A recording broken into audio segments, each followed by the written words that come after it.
Your child has so much potential, but your local schools may not be right for them. Check out K-12. K-12 powered schools are accredited tuition-free online public schools for students in kindergarten through 12th grade. This is not your typical homeschooling. With state-certified teachers specially trained to teach online, your child will learn at their speed, at home, with innovative, engaging technology. Join the more than 3 million families who have chosen K-12. Go to k12.com/podcast today to learn more. That's k12.com/podcast.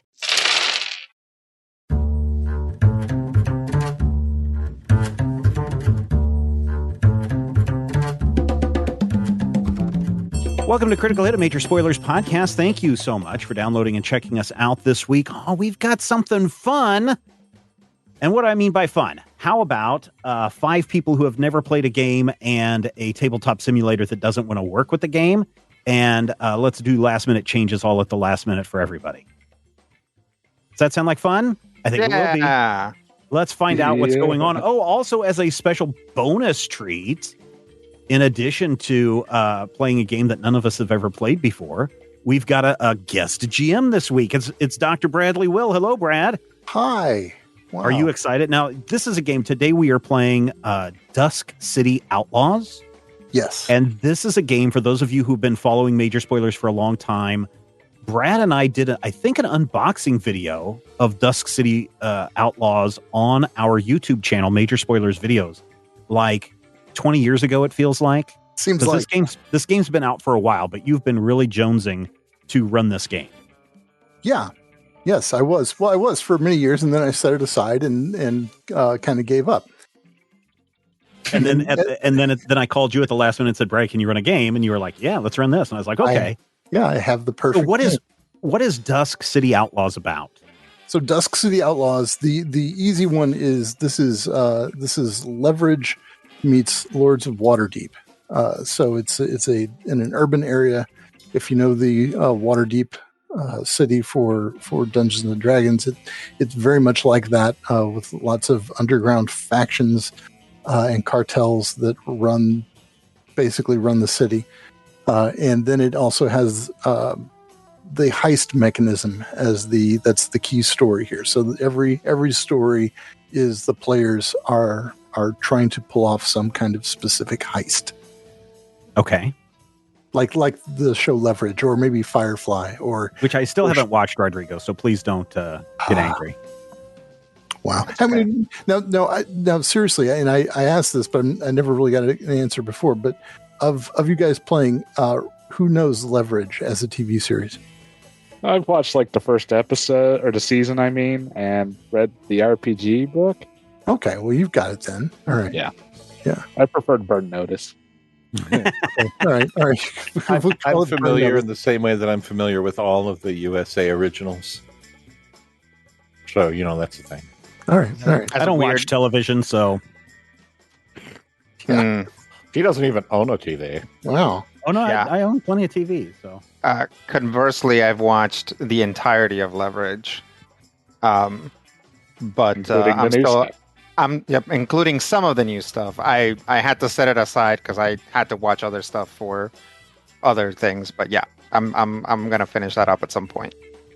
Yeah, I've only barely got into the new season because my wife and I binged the first series so brutally that we're trying to take this one a little slower to savor it better. Anyway, so we've got a heist game, and this is set kind of like Renaissance period type stuff. But this is a world that still has like magic, and well, I guess it still has magic in it. I guess that's the main thing. It has magic and blunderbusses. Yes. Yeah. Not so much orcs and elves and things, though. It's just people. I was told I could play an orc. You were lied to. Oh, sons of them. So there you go. But the character creation in this is really kind of interesting, right? Yep. There are 2 things you need to do for a character creation. You need to pick a cartel that your character is associated with. And there's all sorts of cartels, and these are the groups that are running the city. So there's like one of the cartels is the Circle, and then we have the Family and the Forgotten and the Gravediggers. Oh, that one sounds pretty cool. And then the Mummers, which are street performers, the Red Lotus Society, which seems kind of spooky, and then the Vespers, which are like not quite high society, but they come off as high society types. Yeah, exactly. Yeah. And then Wardens of the Night, and then I think that's it, right? I think those are the only ones. Yep. And then yep. So before we do character creation, though, I need to tell you all that this is the kidnapping job. And this job involves kidnapping a young noble scion and smuggling him out of the city before an assassination attempt. Okay. So create your characters who would be useful in a job like that. So you need to find your cartel, and then after you pick your cartel, pick one of these specializations. And there are there's a whole bunch of these, right? So as some people may have already looked at these. I know I've looked at these extensively, and Rodrigo's looked at them. So we have the alchemist. That's somebody that specializes in potion making. We have the assassin, the basher, the boss. It's kind of the person who's making the plans. The brawler, the cleaner. The dabbler. What is the dabbler? The dabbler is a jack of all trades. Yeah, one of everything. Yep. The fixer, the grifter, the mastermind, the mole, the poisoner, which is like not really quite an offshoot of the alchemist, but somebody who makes poisons. You have a runner, a sharpshooter, a thief, a trainer, a beguiler. A dragon. Well, that's getting into the special categories. So there are some, a barbarian, and an acrobat. Well, there are some characters that are rare characters, meaning that you can only have one of them in the game. And the rare characters also have to belong to a special cartel. For example, the beguiler must be a member of the Mummers cartel, and the dragon has to be part of the Red Lotus Society, so on and so forth. Yeah. Well, there's also rare cartels. There are a couple of rare cartels, yes. Who are the rare cartels? So there are the Hanged and the Independents. Oh, okay. So you can have two members of a cartel. So you can have two, like for example, two mummers in a group, but you can only have one of the Hanged, one of the special people, or one independent. Okay. Well, I kind of have an idea of who I want to be, but I'll let everybody else kind of pick their specialty and their cartels. How do you want us to go about that, Brad? Do you want to just pick us one at a time and go around a circle, or what do you want to do? So after you guys pick that, then we'll do a let's do an opening montage. So each of your characters is going to receive a summons for a meeting that's happening just before midday at the Bashful Mermaid, which is an upscale pleasure house located in a noble district just a few blocks from the docks. So what I want from each of you is just tell us your name and describe how you receive this summons to the meeting. What are you doing when the summons comes? How does it reach you? To give us a little picture of who you are and what you do. Does anybody have a cartel that they really, really want to belong to? Who's got the best hats? Probably Mummers. the Mummers or the Vespers. The Mummers are basically street mimes, right? No, but the Mummers are performers. Yeah, the Mummers are like the entertainment, like the ones that have a handle on that. So like opera singers, bards, like private entertainers, street performers, that kind of thing. So good hats would be Vespers, though. Those are the fashion people. Yeah. But neither of the Vespers in the book wear a hat. That's true, but Matthew can buy a hat and wear it. Yeah, but it wouldn't be really a rakish hat if I were a Vesper. Okay, so you want a rakish hat. Maybe you could be maybe you want to be in the family. Maybe you want to be in the family. That's full of like mafioso types. Lots of I would say the Circle and what are the Robin Hood ones? Oh, the Warden of the Night? No. Yeah, the Circle and the Wardens probably have the most rakish hats. Although the Circle might just have like disc-shaped fur hats, because I'm pretty sure they're like faux Russian. Of course, it could be also, Matthew, that if your character's based only around a rakish hat, that the good people of Dunhaven might be able to go, hey, look for a guy with a rakish hat, and then they'll chase you down just like that. So you can take the hat off. I mean, maybe. That's the thing about a hat. Rob, do you have one that you're looking at? I'm strongly considering the Gravediggers, just so edgy AF. Yeah, go for it. You do like the edgy. Go for it. So you're going to be a Gravedigger, and then what is your specialty? I don't know. I haven't gotten that far. Oh, man. What about you, Brian? Have you gone through this and taken a look? I am kind of liking the Hanged. And what are the Hanged? What's their deal? One of the members of the 8 cartels that don't abide by the arrangement. Rather, he's an outsider to the cartel's agreement. I'll point out that for an in-cartel version of that, there's the God, what are they called? The Forgotten. The Forgotten are also a bunch of. They're basically, roughs. They're a collection of a confederacy of like street gangs that don't have enough power on their own to stand up to the other cartels, but together they basically get one vote in the cartel's council. Yeah, so imagine like street urchins are in this, right? Little gangs. Yep. Think of like gangs in New York, but not as organized. I'll tell you what mine that I'm thinking of. But if somebody else wants to run a rare specialty, totally fine. I was really thinking of doing the fortune teller, which means that I have to be part of the Forgotten cartel. But if that doesn't work for everybody, I am more than happy to also play the grifter, who I think would be great with the mummers. I don't hear anybody objecting. No objections. Yeah, that works. All right. Then I'll go ahead and do you guys want me to do the grifter or the fortune teller? Because I can do either one. Do the one you'd prefer to do. All right. I think, I'm going to go. I'm not really a fan of the Forgotten, so I think I'm going to end up going with the grifter with the mummers. Okay. All right. Grifter with the mummers. Yep. And my name will be Oberon. I'm just going to go by the street name Oberon, only a single name. Okay. Or the Big O.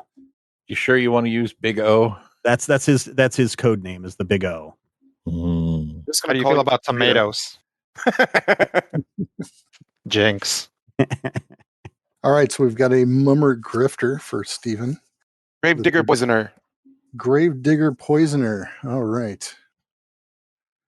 Mummer brawler. All right, mummer brawler. No more mummers. What about the fodders? Plenty of fodders. You're going to have a lot of fodder. Get one of them uncles in there. So is no one being a rare thingy? No one's being a red thingy No, yet. Nobody's being rare. No. Then I'll be... What was it? Yeah. Warden of the Night Weir. Warden of the Night Weir. Rodrigo, what are you going to do? Let's see. We got a poisoner, a brawler, a grifter. What does a weird do? And assume the bodies of animals. Okay, that's good. We got 2 stealthy types, a distracty type, and someone when things go wrong. If everyone's okay with it, I'll take mastermind for the focus, or what is it called? Your for the specialization. job. Yeah, specialization. Yeah. See, we got 2 mummers, a warden, and a gravedigger. So, I like a lot of these. I'll go with the family. Brilliant. Okay. So we've got Rodrigo as family mastermind. All right. So we need the montage of introducing characters. Who wants to go first on that one? Telling us how you get your summons for the midday meeting at the Bashful Mermaid. Sorry. Or how do you do this? Typically, you want me to pick? I could pick. That's what I do to my students. If you roll a D5 and you go down the list, Brian would be number 4. I just rolled a 4, so. Oh, there you go. It's like it's on Brian then. Yep, Brian. All right. Well, I feel like I wasn't approached directly as so much as word came down through my organization, and they decided they wanted to send me along as their representative in this endeavor, so I can basically keep an eye on things and maybe shift things in a different route if need be. Okay, so what were you doing when you got told this? And what's your name? Say Hamill. And was probably hanging out with my fellow wardens, getting ready to, go out into the night and fight evildoers and whatnot, when our commander more or less basically pulled me aside and said, "Hey, you're going to go do this thing now." And just being a unquestioning underling, I'm going along with it for the time being. Sounds good. All right, Rob, what do you got? Summon comes as Gravedigger summons normally come while prepping a corpse for internment. A sheet comes out of one of the pockets of the corpses, or one of the corpse's pockets, stating when and where I'm supposed to be. What's your name? Visa Cabra. Visa Cabra. All right, Matthew, what do you got? I got a stomachache.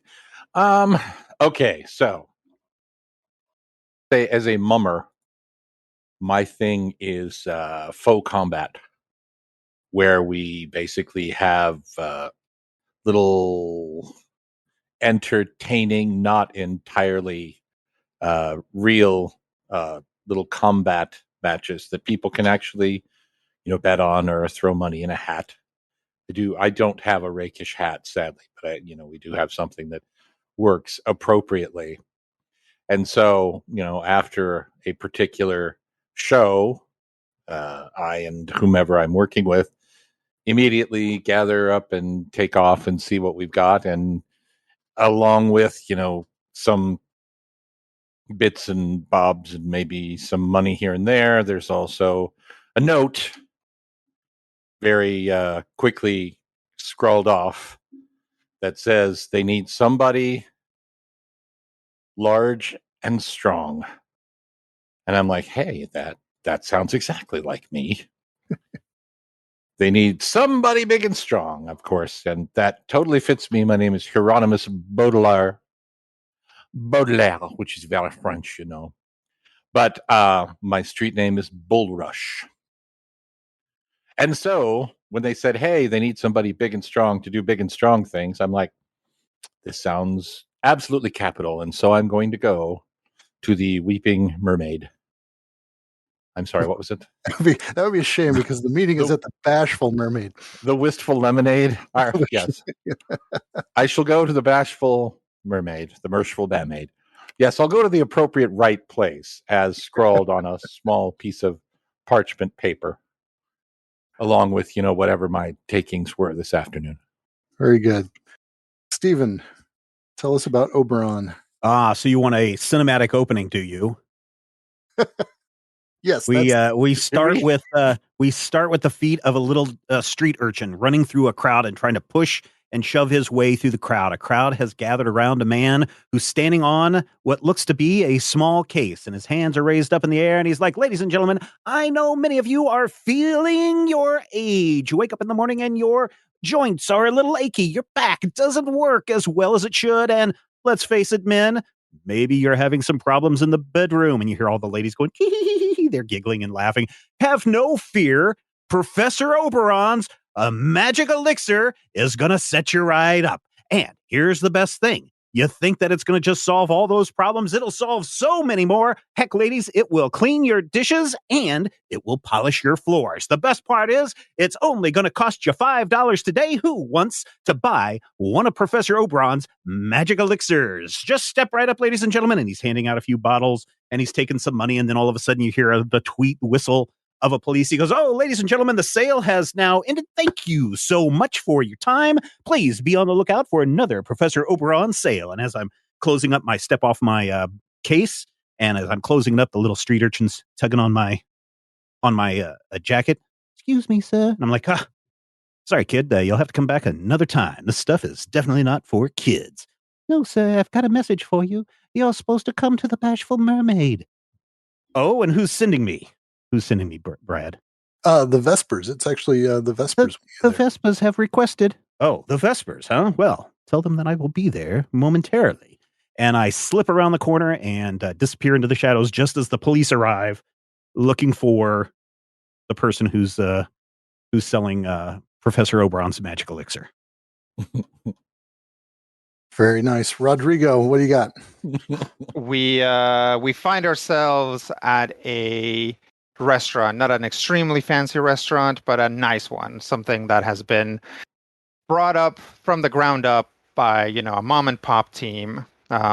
In the center of it, there is a table, and sitting at the table are two older folks crying, and sitting across from them is a man. He's got broad shoulders, a black beard, and is dressed very nicely.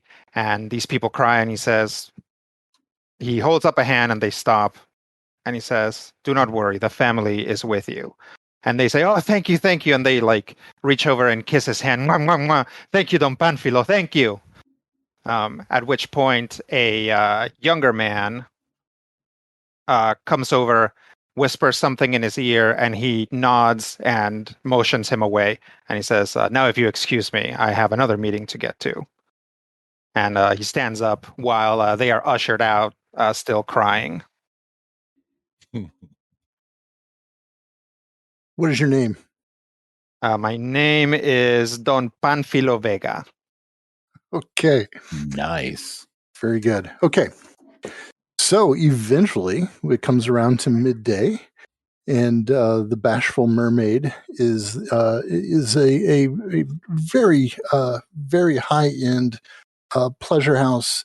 It's in a noble district that's just off the docks, and it's run by the Vespers, which you probably all know. Maybe a couple of you have been to the Bashful Mermaid, but it's a pretty high end place. So others of you would not. When Rob's character Visa Cabra comes in the door, a couple of the attendees, young men dressed as sailors, in fact, greet him and then immediately wrinkle their noses when a senior attendee comes up and smacks them both in the back of the head and say, "Thank you for coming, sir." And they escort you to a larger common room where the rest of the party is waiting. So the five of you are sitting there when a couple of people enter. One, some of you might recognize Valentina Lacher. She is a Vesper, one of the senior Vesper officials. She's wearing a really beautiful dress that is, clinging to her, and she has these long, lacy gloves that cover her arms. But even under the gloves, you can see that she has very intricate tattoos. So the gloves kind of blend in with the tattoos, but also highlight and show off the tattoos in kind of a weird way. Along with her is a rather portly fellow, but clearly from his dress, a nobleman. She introduces him as Lord Bertram Dayworthy. Sorry, I can't speak. And she says, "Thank you all for coming here. I've asked you to gather together because the Vespers need to help Lord Dayworthy. He has a very particular need. I will allow him to explain to you, though." So Lord Dayworthy seems very uncomfortable speaking to you, and more uncomfortable by you all, and also probably deeply embarrassed by what he needs to tell you. I need you to kidnap my son. I need you to bundle him and get him out of the city. You need to get him away from here, out of New Dunhaven. His life is in danger, and if he stays in the city, he will be killed. That is the very simple version of what I need you to do. What do you need to know from me to get that job done? I suppose the first thing is, why do you need someone to kidnap him? Why not just send him out of the city? Well, my son Juniper is not... he is not a well-behaved young man. If I tell him to leave the city, he will certainly not do so. And in fact, he knows of this threat to his life. He knows that an assassin is coming in 2 days to kill him. The problem is that he has actually gone to ground somewhere. I don't know where. I couldn't get to him myself if I had to. But I know that he is still here in the city.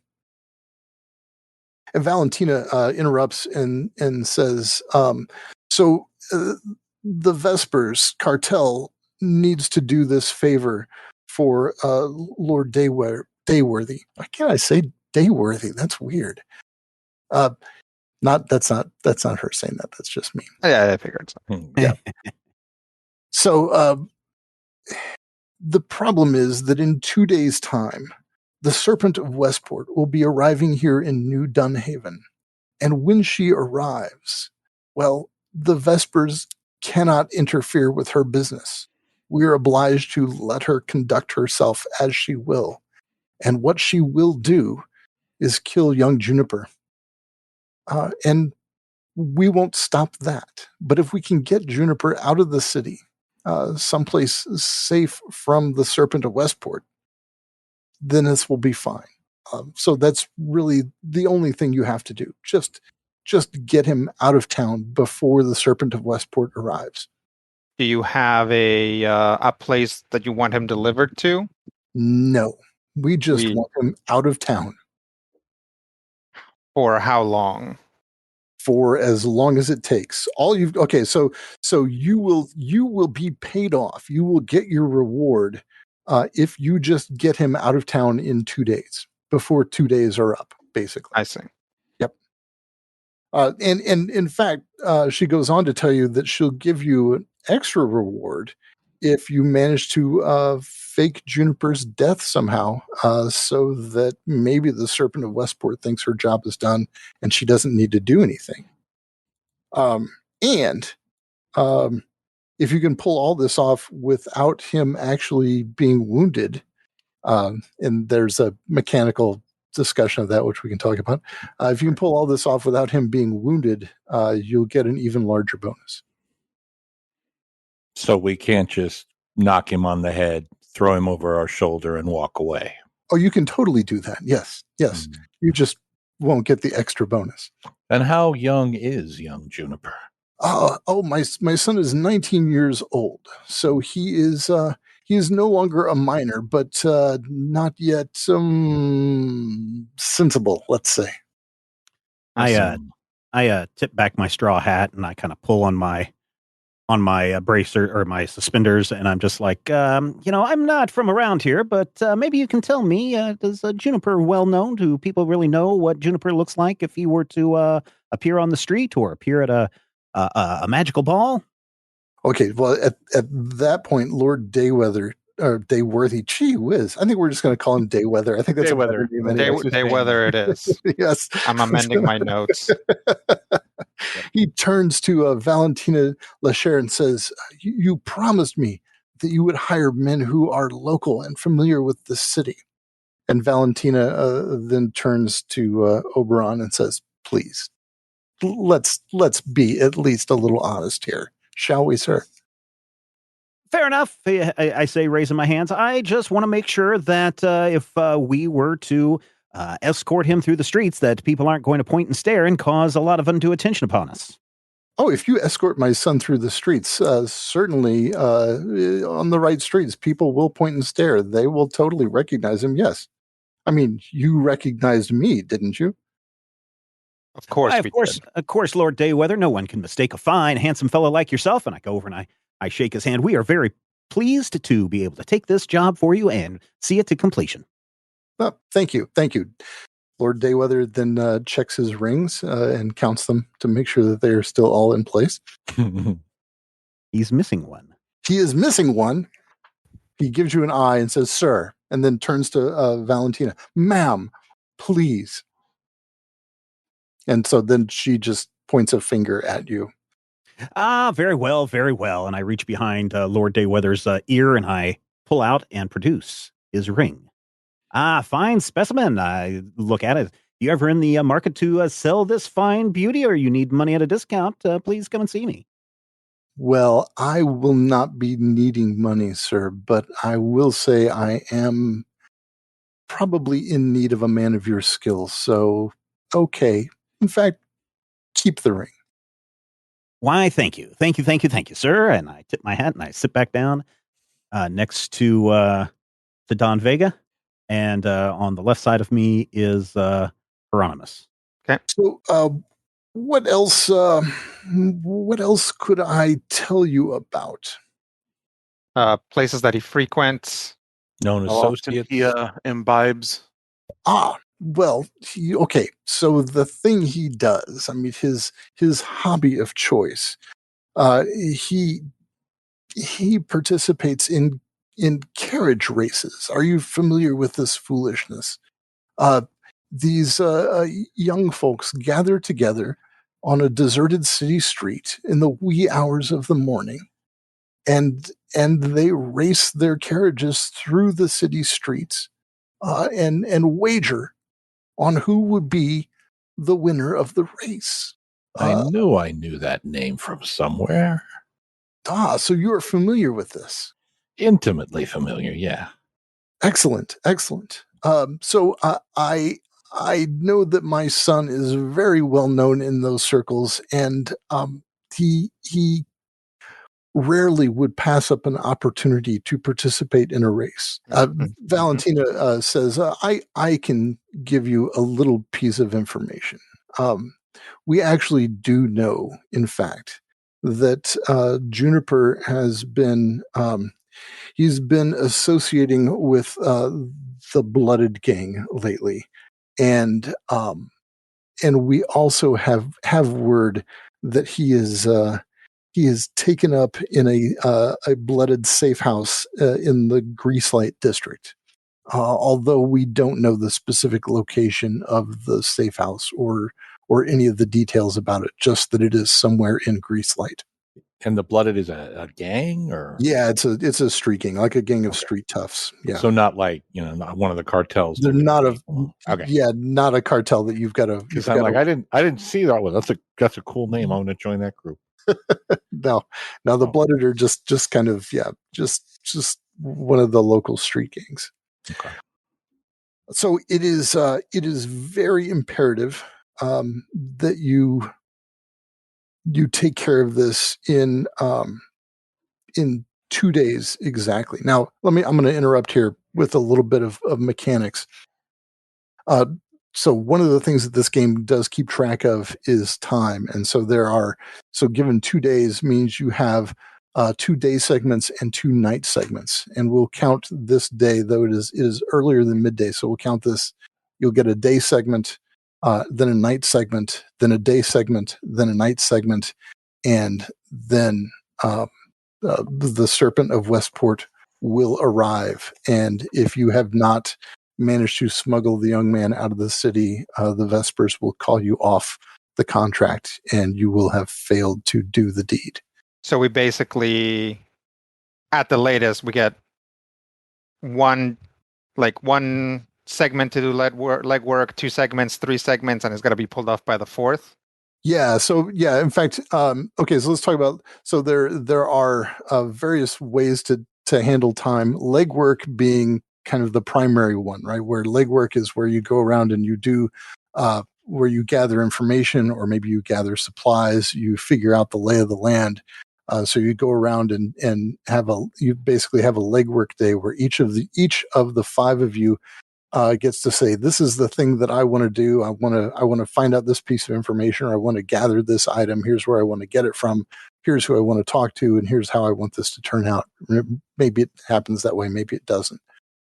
There is also a way that you can spend a day planning. So, or a night. One of your segments should be probably spent as a planning session. On that one, I'll set a 15-minute timer. You have 15 minutes in real life to plan out what you're going to do. So you probably what you would do, the way I would recommend this playing out, but you certainly are free to do it how you would want, is I would spend the first day session on legwork, the first night planning, probably the next day session on further legwork, and then that final night session would be where we would do the final scene. The snatch and grab. Yeah, so that's I mean, kind of roughly how that ought to play out. If you were familiar with the game, I think that's probably what. And the basically we get one conversation for free, right, before we start the legwork, sort of as part of the initial meet. Yeah, right. So I mean, you get this, right? Right. I mean, so right. yeah. So you get this conversation, and then you can say, okay, if say you wanted to do a planning session for your first day, you could do that, but I don't think you probably have enough information, so you probably want to do more legwork to get your to get more information, and then do a planning session after that. That would be my recommendation. Sorry, that's really obtrusive and non-immersive metagaming, but that's no, but it explains the game for people that aren't familiar with it. So yeah, that's fine. Games have mechanics. Yeah, we're used to it.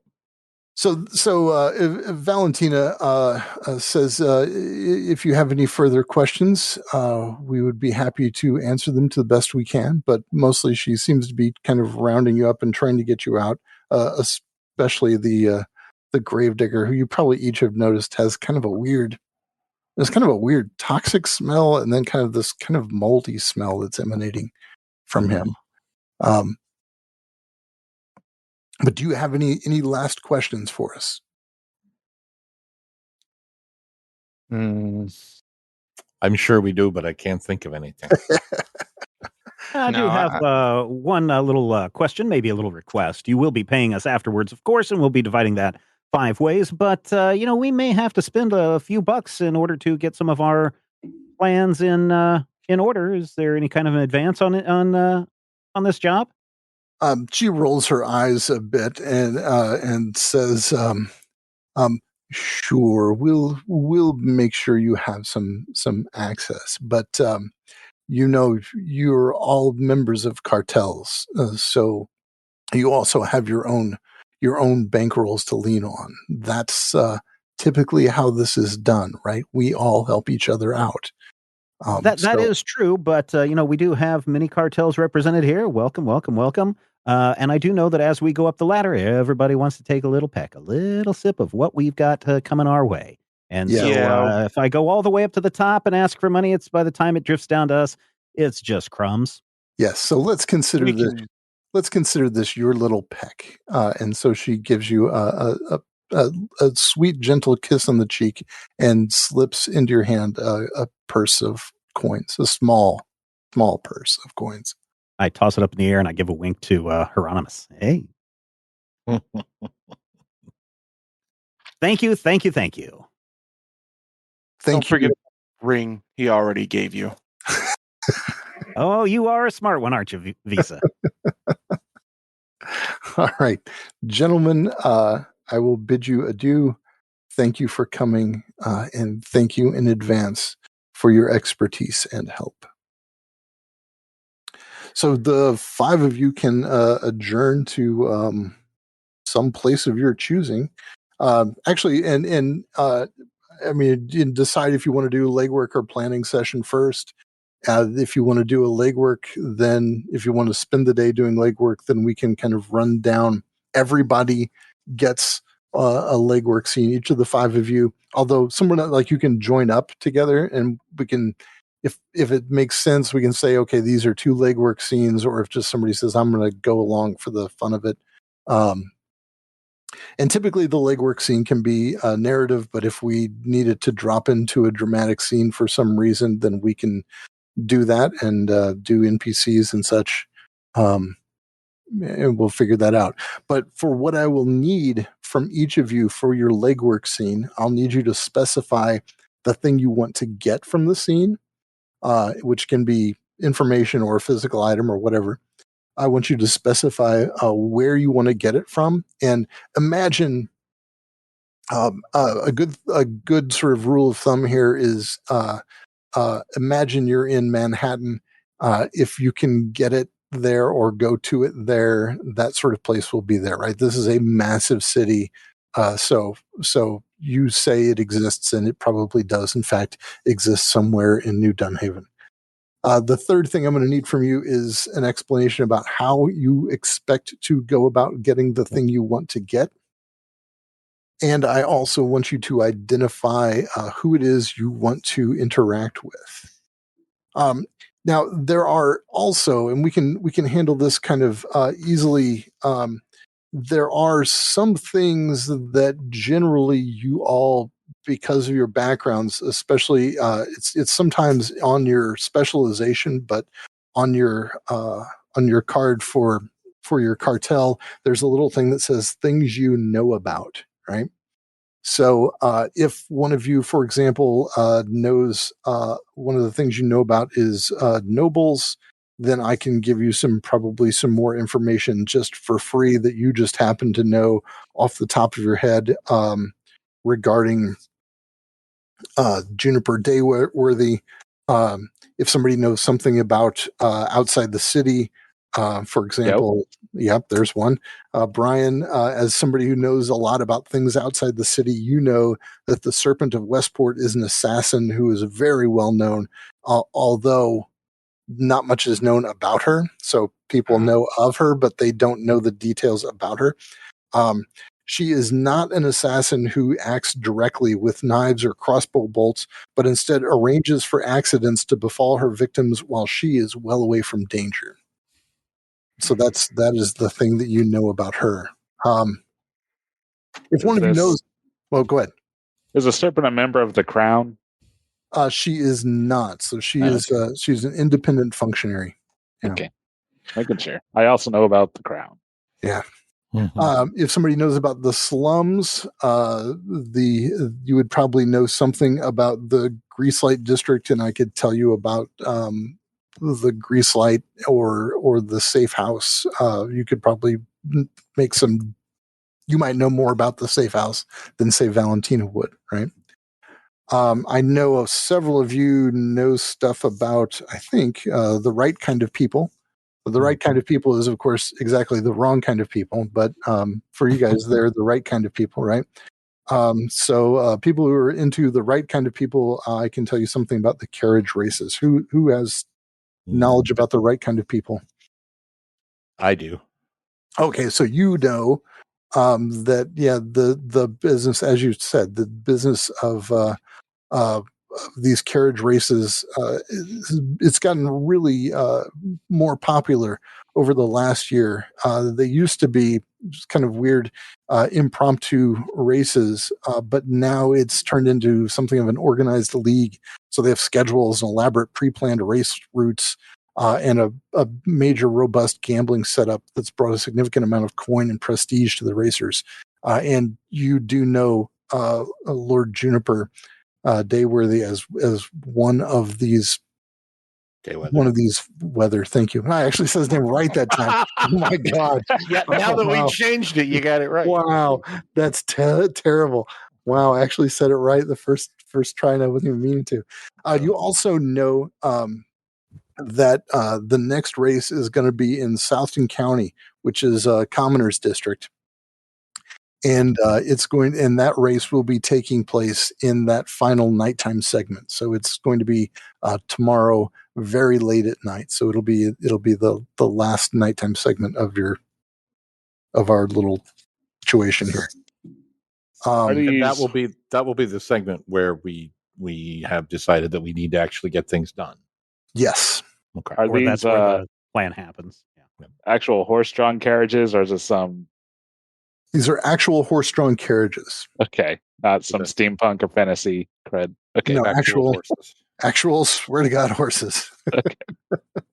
Is it like a Roman chariot race with like a driver and a fighter kind of thing, or is it just the race? Yeah, this would be more Fast and the Furious, but with actual literal horsepower. Gotcha. Yeah. You had to say it. You had to. Well, it looks like we have a little legwork to get going. Well, do we want to do our plan session?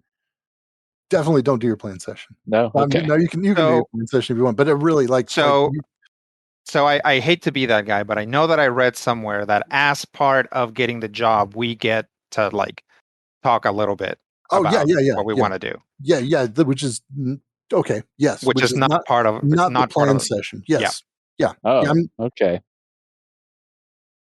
Yeah. So first thing I'm going to do is I'm going to turn to Don Vega and I'm going to say, Don Vega, thank you so much for joining this group. You are by far the wisest and smartest of us all. Please accept this humble token from me to wear upon your fine fingers. And I give him the ring that I took from Lord Mayweather, Dayweather. I'll look at it and then turn to Bullrush and say, please keep him under control. Well, I'll do what I can. If they leave, if the Mr. Smith and Mr. Johnson or whatever leaves, I'll be like, okay, there are two ways that I see going about this. One, we get into the chariot race and basically get a hold of him during the race, or two, he never shows up to the race.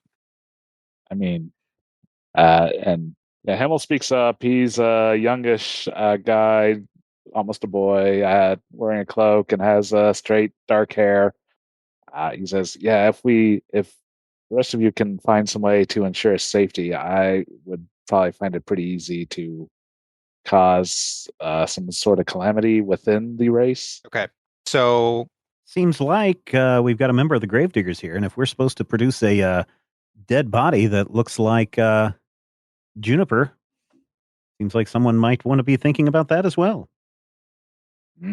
Yeah, if we swap just before the race starts, I could probably have oh, what a horrible accident. I say that as I take off my head. What a tragic accident. The thing is, we still have to abscond with said corpse. If we provide a dummy, a lookalike, then they'll be able to. Then they won't be looking for him. I'll think of the details. Let's just what we need to do is find him. See if we can get a corpse that more or less matches his description, and then we need to infiltrate that race so that we know intimately every turn and corner, so that we can be able to plan out exactly how we're going to do this. I think I could use some of my connections and possibly find where the boy might be located. Okay. I'll leave it up to you to figure out how to best go about things, but that's the information we need. We need to know where he is so we can get eyes on him. We need to get inside this chariot race, and we need to get a hold of a corpse that more or less looks like him, that we can then substitute for him. I think I might be able to find out a little bit about the race itself and the route Should be too Okay. difficult. My job is obvious. Yes. Cabras pushes away from the table and walks away. The Don will say out loud as Cabras walks off, I know a little restaurant on just off of Canal Street. Let's meet up there once everybody's got what they need. And he will stand up, push his chair in, politely wave to everyone and walk off. A magnificent man, Don Vega. All right. For Rodrigo, I will point out, I just noticed that, though it's not in my one set of notes, that Don Vega, as a member of the family, actually knows some little bit about the Blooded, who are subordinate to the family. So I would be willing to tell you that just for free that since the Blooded's safe house in the Greaselight district, you don't know specifically which one. It is just one of the districts that the Blooded have a lot of business in. So they probably have multiple safe houses there, and the Blooded are particularly nasty and not into being pushed around in the Greaselight district. Sure. Okay. Yeah, I'm probably going to. What I'm going to be doing for legwork is try to figure out where he is and get eyes on him. Which we can have multiple people working on that. Yep. Do you want to run through your four things? So you want to know where he is and get eyes on him. How do you want to get that information? Where do you want to get that information, and how are you going to get it, and who are you going to get that information from? This is in the Right. legwork part of this. Right. Let's see. So what I want to get out of the scene is basically to ascertain where he is, and as well as like what he looks like exactly, and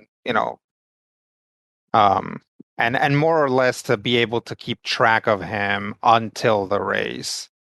The place where I'm going to get it is at the Greaselight district. And how I'm going to go about it is we need a deeper designation of place than that. Okay. Where do you want to go to in the Greaselight district? Sure. Where I'm going to go to is I'm going to start visiting my Blooded and start, greasing palms and just kind of, basically, I'm going to show up as a magnanimous patron and, talk about like recent takes that have been good and stuff, and then through those conversations try to ascertain where this guy is. All right. So that's the where and the how. So I'm going to visit some specific Blooded that I've worked with in the past and that are kind of part of like the family's criminal organization specifically, or my little chunk of the family's criminal organization. Okay. All right. So you want to do that now, or do the other folks want to talk about the things you want to do for your legwork? Either way.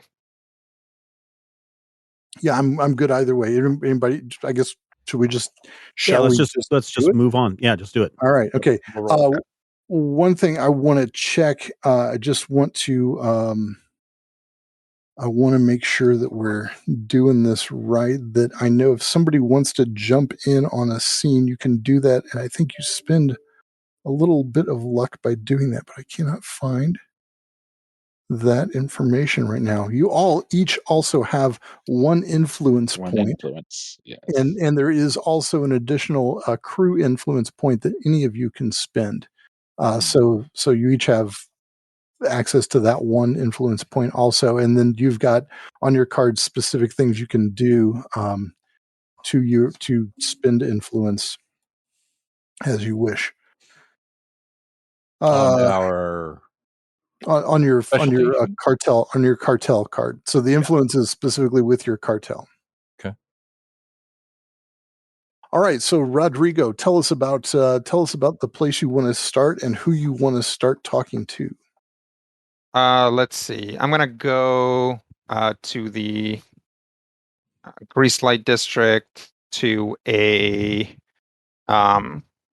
like a hole in the wall tavern, and go talk to the bartender there, whose name is Scabby. Mm-hmm. And yeah, just basically come in, and try to talk to him, try to get some of the boys, or wait around for the boys and girls to come in, talk to them, and buy a couple rounds, because the pretense here is that I'm happy with the job they've been doing. All right. Okay. So is the place literally called the Hole in the Wall? Let's say yes. Okay. All right. So you walk through the curtain that conceals the hole in the wall that leads into the wall, and you see Scabby there behind the bar, and he sees your shadow as you come in, and just says, and then immediately says, "Oh, sir, yes. What can I get you, sir?" He sort of nervously picks at his face and is trying to look sort of obsequious. Now, Scabby, no worries. I'm actually here to congratulate you and the some of the guys on the recent takes. They've been quite good, quite good. Do you mind if I sit here at the bar with you? Please, sir. Please do. Please do. He picks at a spot on the back of his hand and says, "What can I get you, sir?" Get me. And he looks past the bar. I guess get me something clear. Something clear. Coming right up, sir. He looks behind the bar at the bottles and sort of scratches his head, and when he does, he seems to come away with something. He just kind of flicks it onto the floor, and then picks a very ornate clear bottle and pours you a generous pour. Okay. And one for you, Scabby, if you'll partake. Oh, thank you, sir. Thank you very much. He's a little less generous with his own pour, actually. Sure. Good. Sir, if you want to talk to Andy over there, he'd be happy to hear your compliments, I'm sure. He'll look over and say, "Andy." Yes, sir. Come on over. Oh, yes, sir. Yes, sir. So while we wait for I'll motion for them to pour something for him as well. While we wait for the rest of the crew to come in, why don't you guys tell me what's been going on? Anything funny or strange? Funny, sir. I don't know. Marky cut his toe off last week. That was kind of funny. We had a big laugh out of that.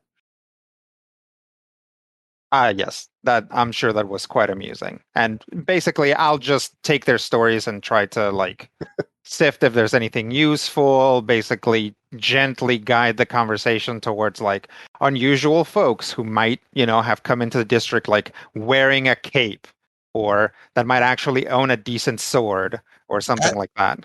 As a matter of fact, sir, you mentioned wearing a cape, and you remember you may not remember, but there was that old butcher shop, right? That was it's like 2 blocks down. That other crew took it over, and the other night, I personally saw this skinny kid with a weird black cape on come out of there. Actually, yeah, that's weird. You knew he was wearing a cape. Oh, I just I got to tell you something. I didn't know exactly that there would be somebody wearing a cape in nobility circles, which I'm sure you guys will hobnob with some nobles every once in a while. That was a joke, it's like. Yeah. No, we do. Yeah, wearing a cape is sort of a euphemism for a young noble. Nobles that wear their nobility out loud. But it's funny that there was actually somebody wearing a cape. Ha ha! That's great. Say, I'm going to step out just for a second. If I can, I'm going to try to get a message to Hamel. Okay. I don't know if I would know a good way to get a message to Hamel, like give it to a pigeon or something. Yeah, we can say that you Look in the rooftops to find another of my crew. Yeah, did you work something out as a way to get a message to Hamel? Okay. Yeah. If I could have, because I don't know what Brian wants to do, right? So I don't necessarily want to loop Brian in on this if he has a better idea of what he wants to do. But I figured now that I have this info, Hamel's legwork can be like just getting eyes on him, like going over there and standing on a rooftop or whatever. I could definitely do that. Although, if you have someone else who is trying to get eyes on him. I think Matthew was going to go to the chariot place, right? Because that's an angle that Bull Rush has. I don't know. Okay, yeah, then I'll. And Visa is getting a corpse. Is Oberon helping with the chariots as well? No, I'm trying to find Juniper as well. Okay, so either way here. Yeah, I mean, would it be? Can I say like what I was kind of thinking, or is that like kind of against the nature of like the whole? Yeah, you can planet. Say whatever you want. I mean, yeah, what I was thinking was trying to just secure access to the horses before the day of, so I could do my thing. Yeah, but all right. Then and also then Big O and I can handle this side of getting eyes on him. Then I can spend my influence to have totally been there the whole time if need be. Yeah, I can spend my influence to like retroactively have put stuff into play, but I wouldn't want to spend it on this. I think it's going to be for both of us. I think we're going to need that influence. Yeah. Later. So yeah, if you wanna do horses, that's fine, and Oberon and I will handle getting an eye on them. Yeah, whichever you think is best. I'm good for both. Yeah, that way you can that way your scene can click with Matthews too. Okay. If you guys decide to. Mm-hmm. So in that case I look for a straw hat. So you're like physically looking for running into him. Is that what you're saying? Yeah. Okay. All right. I didn't want to. Or Oberon. He's looking for Oberon. Okay. Oberon in a straw hat. Are you in Oberon? Are you in this area too? You want to double up this yes and no, because the odd part about Oberon is when we first met him, he looked just like the straw hat wearing suspenders salesman. But after the meeting broke up, Oberon slipped into the back room and 20 minutes later exited the back of the building wearing a kind of an orangish top hat and a crushed purple velvet suit, high elegant suit. He's got a walking cane and spats. His skin is actually a lighter color to kind of be more like the nobility or the royalty don't get as much sun. They have to keep their skin a lot lighter. So now his skin is also moved from a darker complexion to a lighter complexion. And he has this finely trimmed mustache underneath his nose, above his lip, where you would normally find a mustache. Oh, and he is also moving into the Grease Light district, where surprisingly there are a large number of children who know him because he is the one that hands out candy in exchange for small favors.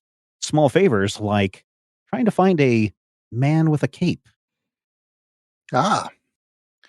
Well, okay. Let's see. Would you have do you have something you could, like an ability, maybe your charisma or So I was looking like my chameleon abilities to, change into, look like somebody else. What I ultimately want to do, and I don't know if it's time for me to jump into my legwork or not.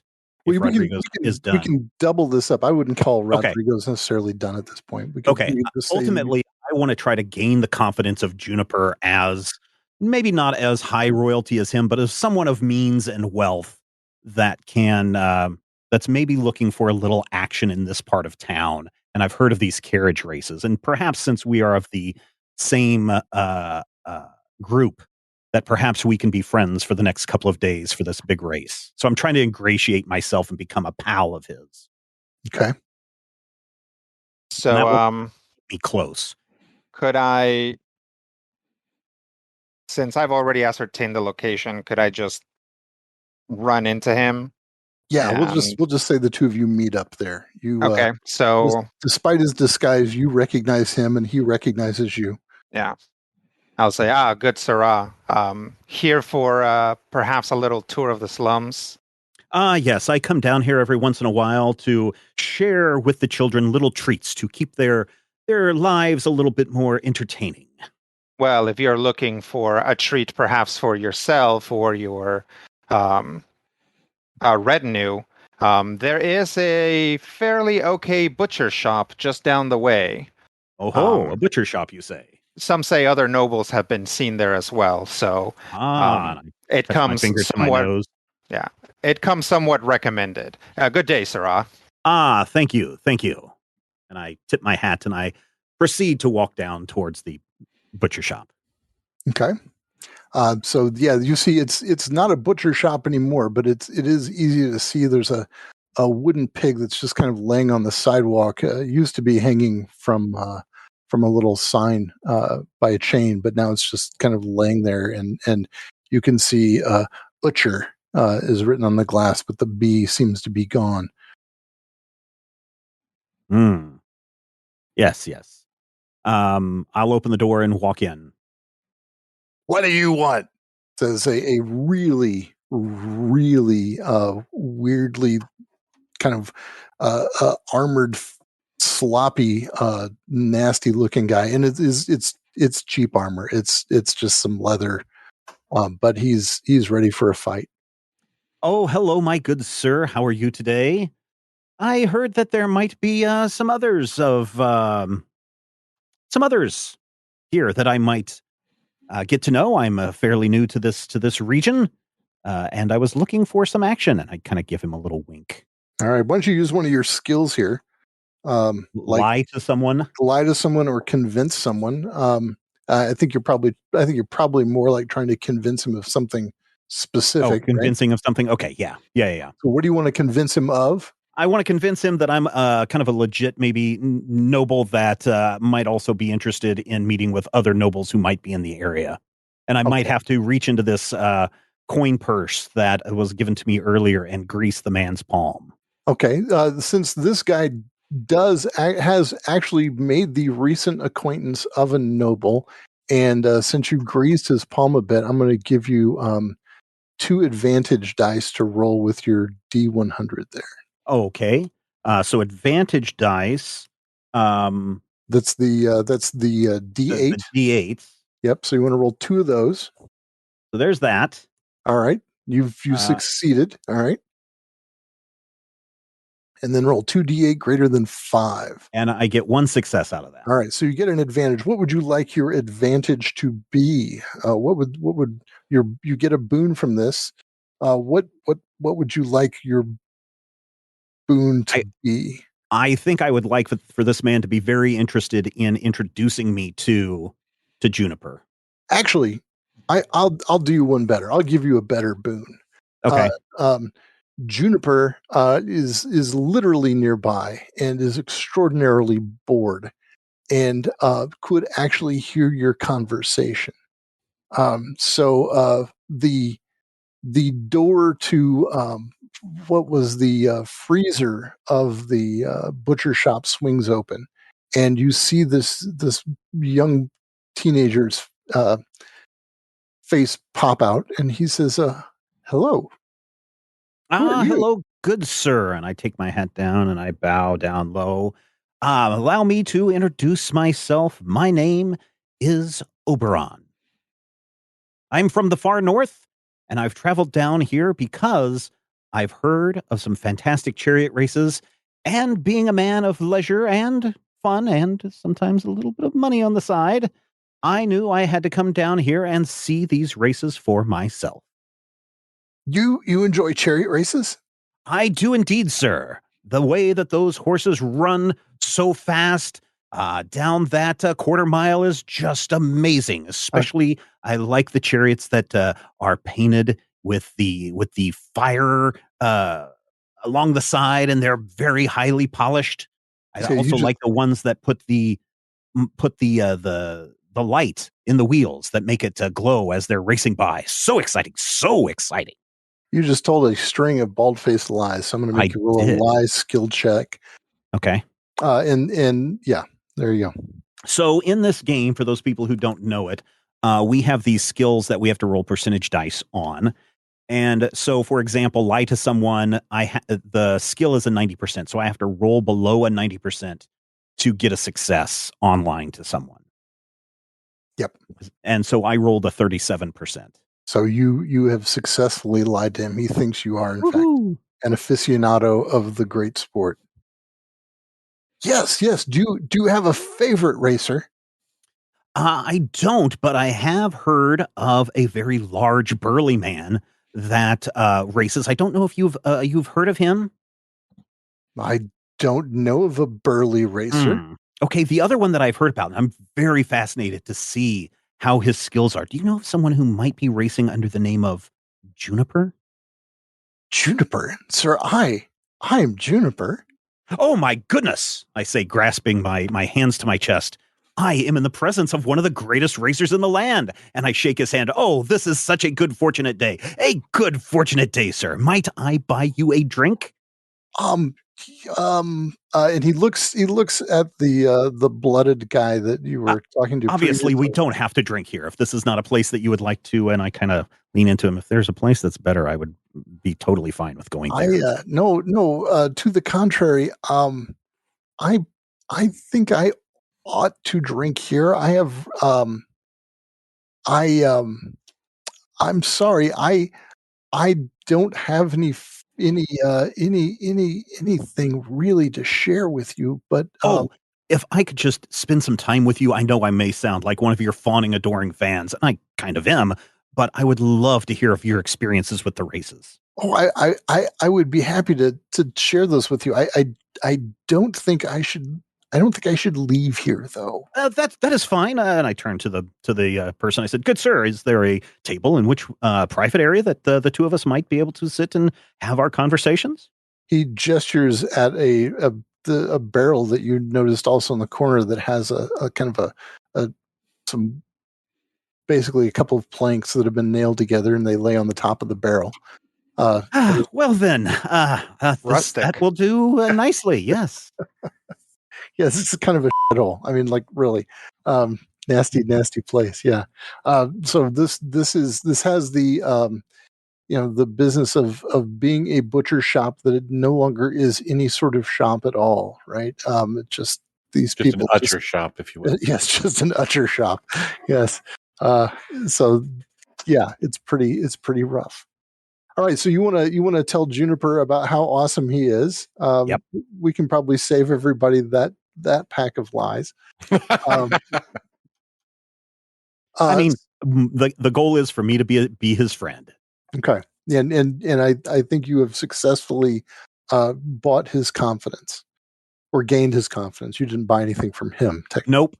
But by the way, I do have a fancy gold chain to help sell the fact that I am, a little bit of nobility, not quite high nobility, but of a upper class. Mm-hmm. Because when I was doing the ear trick to Lord Dayweather, he didn't see my other hand kind of slyly slip a gold chain from around his waist.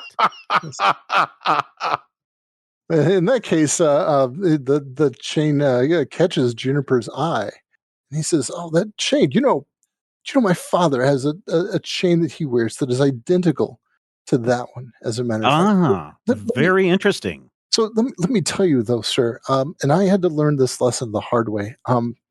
This is not an area in which you would want to display your finery. In fact, I'm a little concerned for you as you leave here.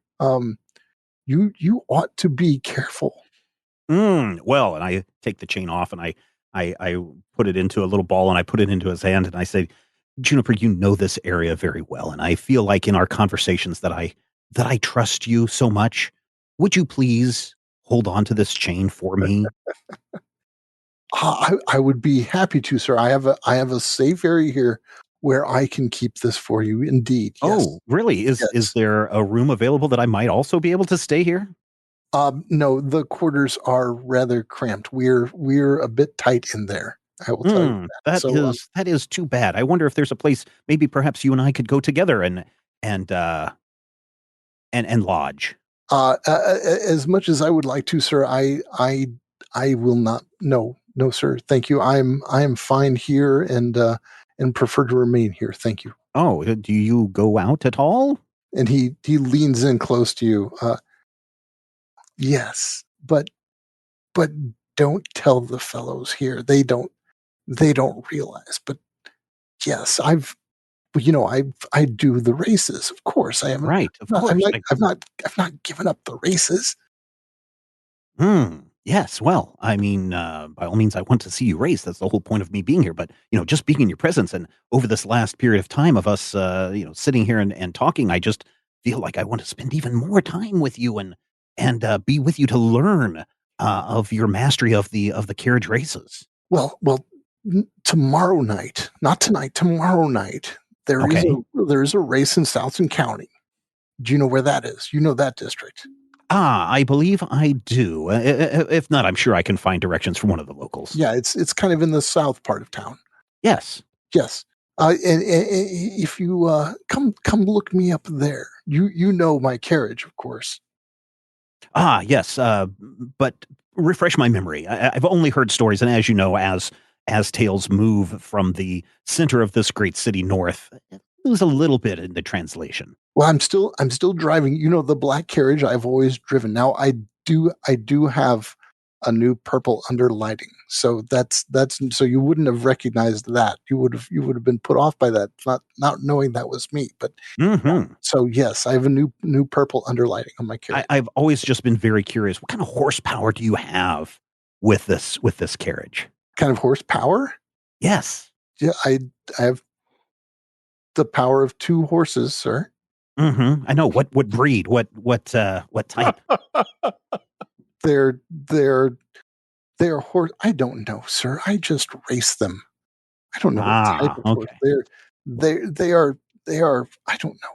I don't know. I have a stable. Would I be able to go and see these horses for myself? I don't think that's no, sir. That's just show. I mean, you can see them. You can see them tomorrow night. Yes. Okay, well, tomorrow night. I'd be happy to show them to you tomorrow night in Southtown. Correct? Yeah. Mm-hmm. Okay. And I'll be looking for your black carriage with the purple underlighting and your magnificent racehorses. Yes. Look, the pre-race meeting is there is a beef place. The man Randy Bachman owns it. He just goes by his initials. We're meeting for pre-race there. So find me there.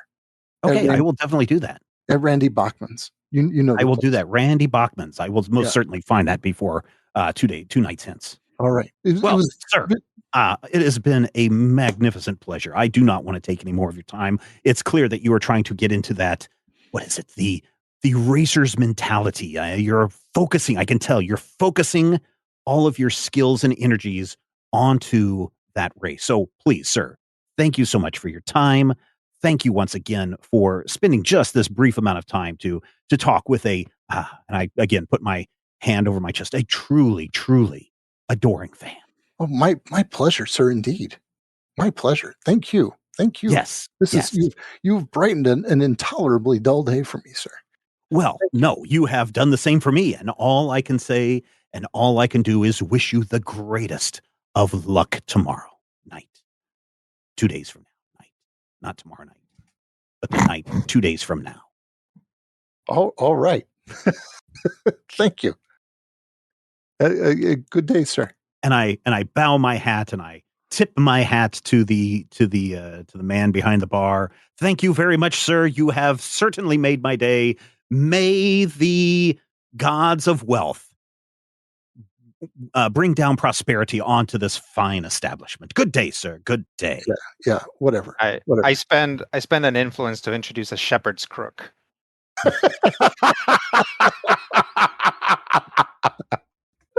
You know what? I will let you have that without spinning the influence. No. I just he's just laying it on thick. It's all good. Gotta play by the rules. Hey, it's called buttering up the mark. No, it's great. It's good. And scene. Thank you, everyone. Thank you. All right. Who else has some legwork they need to take care of? Buttered marks. Oh, apparently, I do. What do you find out where this race cars are at? Yep. Okay, so we've spoken of the Grease Light District. Mm-hmm. Is that where the performers and folk hang out, or is there a place where you can go? Because clearly, I know a guy. Well, the Grease Light District is basically a neighborhood, and it is a terrible neighborhood. And it is a neighborhood that is. I mean, there are folks who actually live here, but it's basically run by these little gangs of, and they're not so little, to be honest with you, of various blooded toughs.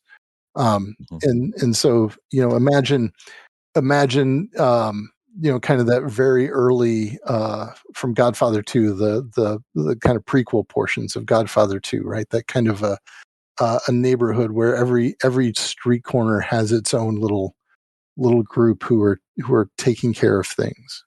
Mm-hmm. Right. Well, I know a guy.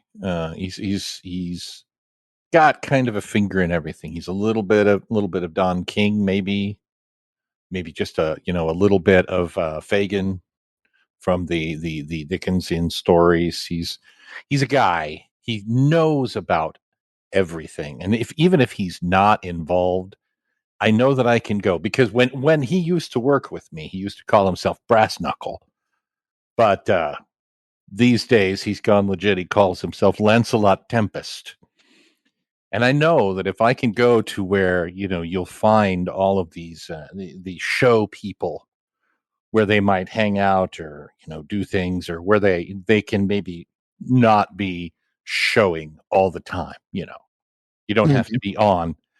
I know that I can find Lancelot Tempest, and I know that if he doesn't know the whens and wheres of this next race, he can tell me who does. That's my belief. Okay, all right. So you want to get the details of the next race? Yep. I want to get the layout, and I want to have an idea of maybe a way that we can engineer some accidents. But I don't necessarily want him to know that. Okay. All right. Yeah. So where do you plan to find Lancelot Tempest?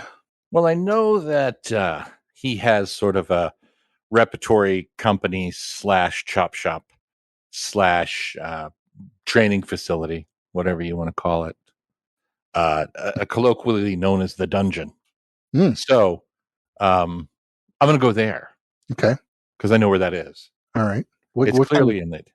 What kind of neighborhood is the dungeon in?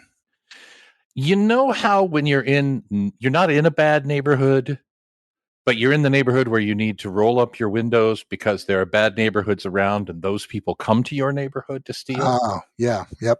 That's where it is. So it's actually a respectable kind of place, but it's also a place where crime sometimes seeps in, because it's not as respectable as it could be, but it's more respectable than what you would expect. Okay. I'm also, by the way, going to retroactively, not to interrupt this, but I want to say this before I forget. I'm going to add a 1 point. So we've got 5 points of heat in the heat pool. Okay. That just happens at the beginning of the session. So I get 5 points for this day session.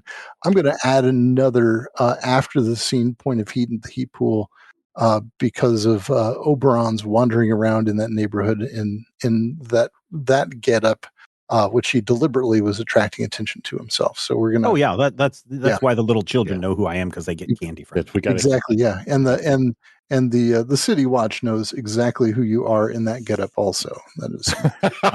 They cannot. You've got a reputation. So Brad, each member of the crew generates 1 heat. Right. So 5 to start. Okay, so those 5. Okay, you should add an additional 1 for mine too, because I'm conspicuous in the slums. Yeah, I was kind of gonna say that was that's kind of your people. Okay, there. all right. I was gonna let you go with being conspicuous in the slums there, but so I'm gonna let that one. I'm gonna let that one off the hook. Okay. Thank you exactly for knowing that sort of thing. Yeah, for rubbing it up and pointing that out. Yeah. It goes a lot easier if you also throw it back at yourself. I've learned this from running multiple games for Rob. You're welcome. All right, so Matthew, so you find the dungeon. How do you plan on getting this information of the carriage races from good old Lancelot here? What's your Well, we're old friends. Hmm. We've worked the city together. We've done both, the highs and the lows. We've done, standard fighting. We've done the weird, crazy stabbing technique. We've done some acting at one point, because we make a really good team. Bull Rush is about 6'5" and somewhere between 350 and 400 pounds. So very large, roundish, kind of a barrelish man. And of course, Lancelot is thinner and taller, so you work really well and pair off of each other. So what I'm going to do is I'm going to try and I'm going to call upon the old days. I'm going to call upon our deep respect and long relationship, even though it's probably been quite a while since I've actually talked to him, and hopefully he won't feel like I'm trying to cash in, even though that's what I'm doing. Well, you have a skill called Gossip with Criminals. Mm-hmm. I think that would probably be appropriate Which here, right? Actually is in fact my stage name. No. Gossip. Yeah, I do have that. Cool. I'm going to gossip with a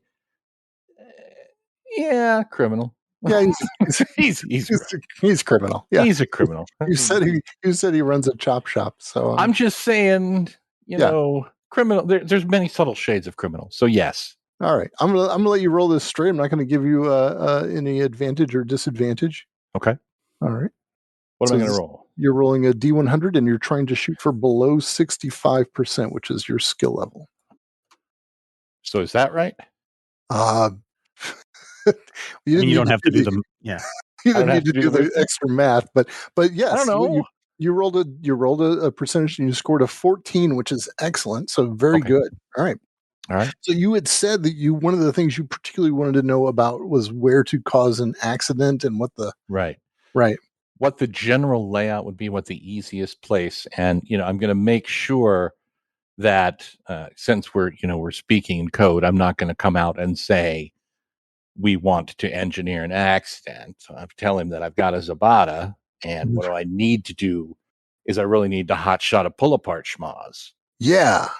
So he says that the course, this Southton County course is ridiculous. This is a windy, twisty course. If you know how the streets are in Southtown, there's not a straight street in the place, right? And this course takes advantage of every sharp turn. It is a bonkers course according to him, and he tells you that boy, if there's this one place that's just not good. It is the Four Bridge Crossing, and there are a lot of canals running through New Dunhaven, a lot of canals, and Four Bridge Crossing is a place where 4 canals or 4 bridges actually cross together, right? So it's crazy, and this intersection. the bridges are so narrow that only a single carriage can cross it. And so they've either got to slow down to ensure they don't collide with each other, or they've got to get ahead of everybody else so that they can get to whichever the bridges that they want to get, right? So these 4 bridges crossing this canal, they've got to pick a bridge, and they've got to make sure they're the only one picking that bridge, because if they pick a bridge with somebody else, blammo, right? It's just going to be a mess. Yeah. Now, how deep is the canal? The canals, all the canals here are, well, this is very deep. So it's probably about 30, 40 feet deep. So if a carriage goes in, it's gone, right? It's not coming back out again. Yeah. Okay. There's also the Warren Tunnel, which is a long underground tunnel that goes actually under a canal, and it's lit by alchemical globes. It's just a weird tunnel. It has these weird offshoot, like there are little passages off the tunnel that lead to other parts of the city. Also, that's he's heard that the race is going to be going through the tunnel. Also, the tunnel comes shortly after the 4 bridges. The 4 bridges, yeah, which actually means possibly 2 different chances if we needed such a thing. Yep. This is good to know. And these are 4 parallel bridges over the same. Yeah. It's an intersection. So there are 4 bridges that cross over the same stretch of the canal, but all 4 bridges are the same. They all come together. You know what I'm saying? Like it's not like 4 separate streets. It's one street, 4 bridges. Got it. It's exactly the kind of stuff that you would expect to see in New Dunhaven. I mean, it's precisely the stupid architecture and unnecessary. Somebody thought it would look cool from the air. Yeah, right. Well, they're very skinny bridges, right? So it's like if you were to jam them all together, they would make one serviceable bridge. But it was probably a bureaucratic thing where they accrued the money for 4 bridges, but they only had enough money for labor for 1 bridge. They basically had to make 1 bridge out of 4 bridges. Yeah. And if they didn't spend the funds, then next year they would lose they would lose the funds. Yep, absolutely. Yeah, of course, yeah. So that's good to know. Okay. So we got that. Does he know? Brass Knuckle, my old friend. Yeah. Do you know anything about any of the participants in particular? It's just the usual bunch. The usual schmucks. Yeah. Nobody new, nobody different, nobody strange. Nope. No portly guys, for example. No burly guys. No burly guys. Burly guys and portly guys. Yeah. None of this. Burly and portly, you remember them. They used to wrestle, didn't they? Yeah, they used to work together. Yeah. I remember. Yeah. So that was a thing. Okay. Well, this is good to know.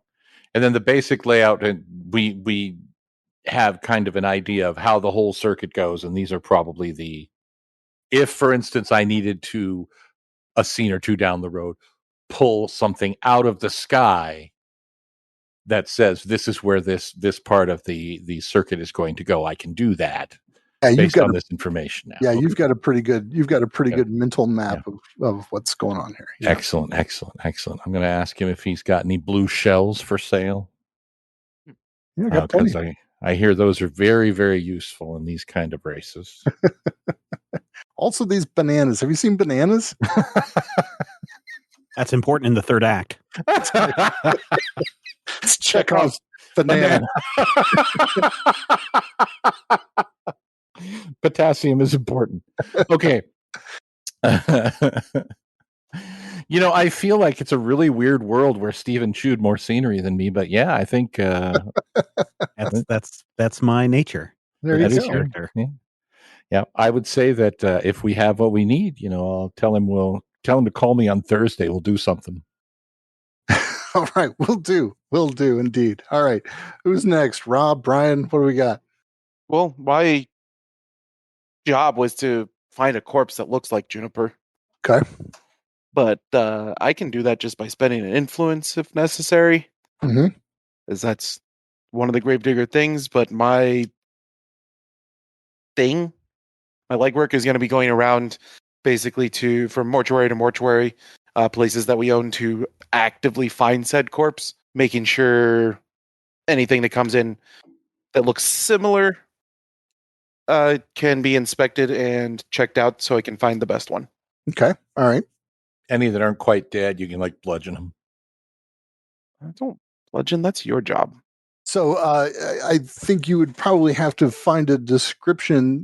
You guys never actually asked what the kid looked like. That was weird. He's got a scar that runs down his entire face, and he's got a fangly tooth. He's 4'7", and he's got 3 fingers on his left hand. So you can, with a general knowledge what he looked like based on that.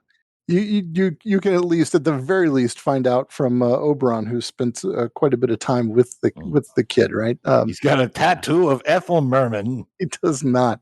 And he's 3 eyes. He's a skinny, curly-headed little fella. Actually, kind of gangly. Maybe it would be inappropriate to call him a little fella. Sort of a Jay Baruchel type. Yeah, and he's tall. He's got curly brown hair. He's kind of skinny. He's known to wear a black cape around town. That kind of thing. Sort of your St. John Van Cleef type. Yeah. So yeah, you can find a corpse probably fairly easily, I think. I mean, we can even call that one a. We can call that one a. If you want to do the influence, but we can say that in your legwork, you just run into you find the appropriate corpse, and we can get that. Where do you want it hauled to? Just held there at the mortuary for a while. Whatever mortuary is going to be closest to the because we were told where the races take place, right? Yeah. So the race is taking place in Southton County, and there's definitely a mortuary in Southton County that could hold this guy for you. Yeah, I'll just have some of the trainees, the mortuary interns, take the corpse over there. Okay, all right. Well, that sounds easily enough done. All right. Okay. Well, there you go. That was easy. Brian, what do you got? Well, as I mentioned, I pretty much am wanting to secure access to the horses before the race. So I think my legwork is determining where and how the horses are kept.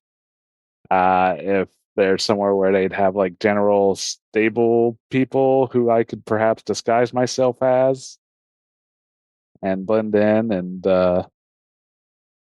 basically just be around those horses for when we need them.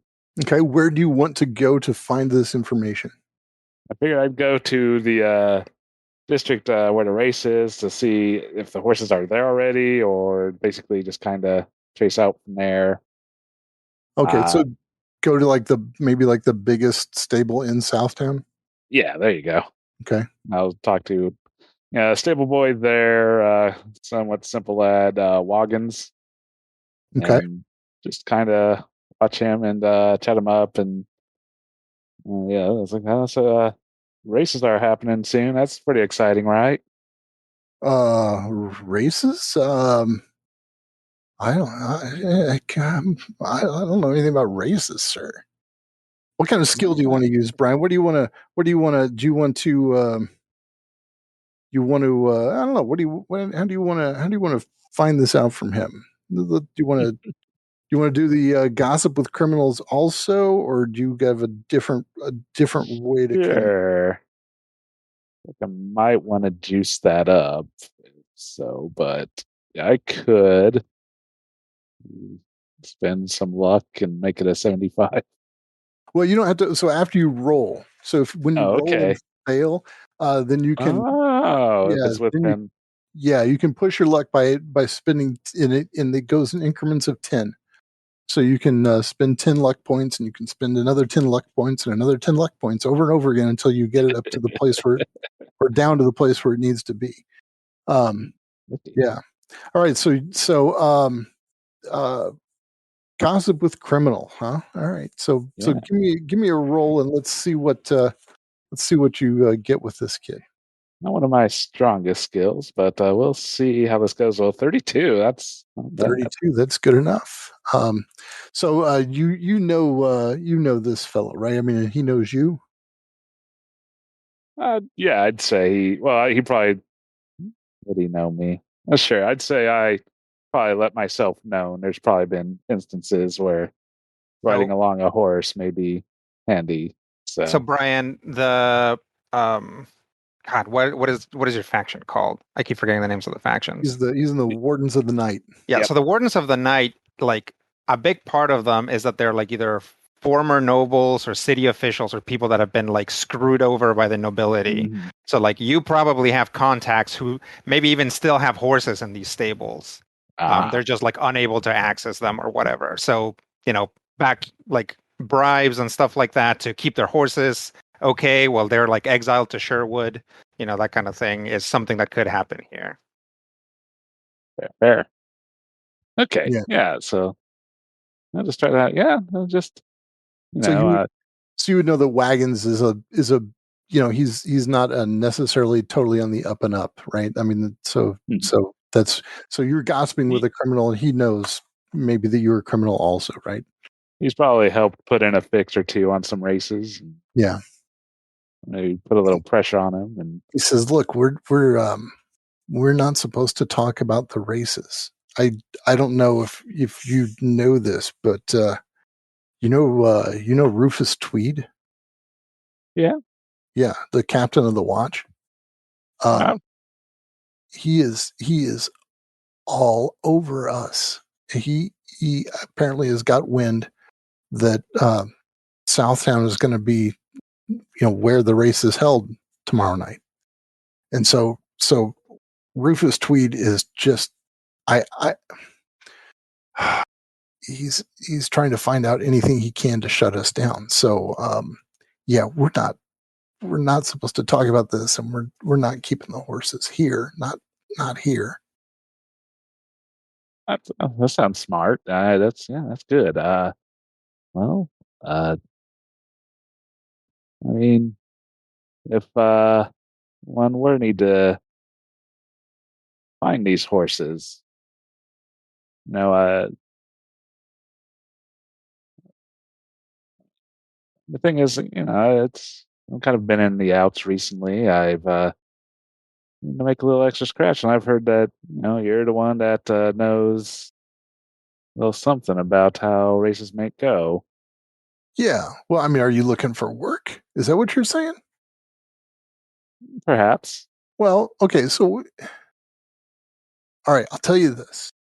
So there is a warehouse in Southton, and it's right. There's this beef house joint in Southtown, and the warehouse is right next door. I cannot remember the name of the place. It's 2 letters. It's some guy's initials. I don't know. What's the beef house with 2 letters as its name?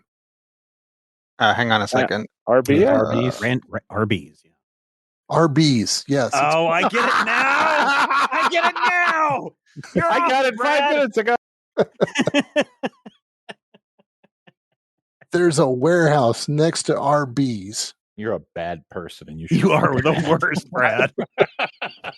Honestly, can I say I was like looking at that up and down for a Stephen King reference. That's why I didn't get it. Yeah.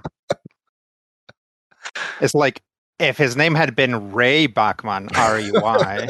Right? I was trying to find a BTO reference to go into.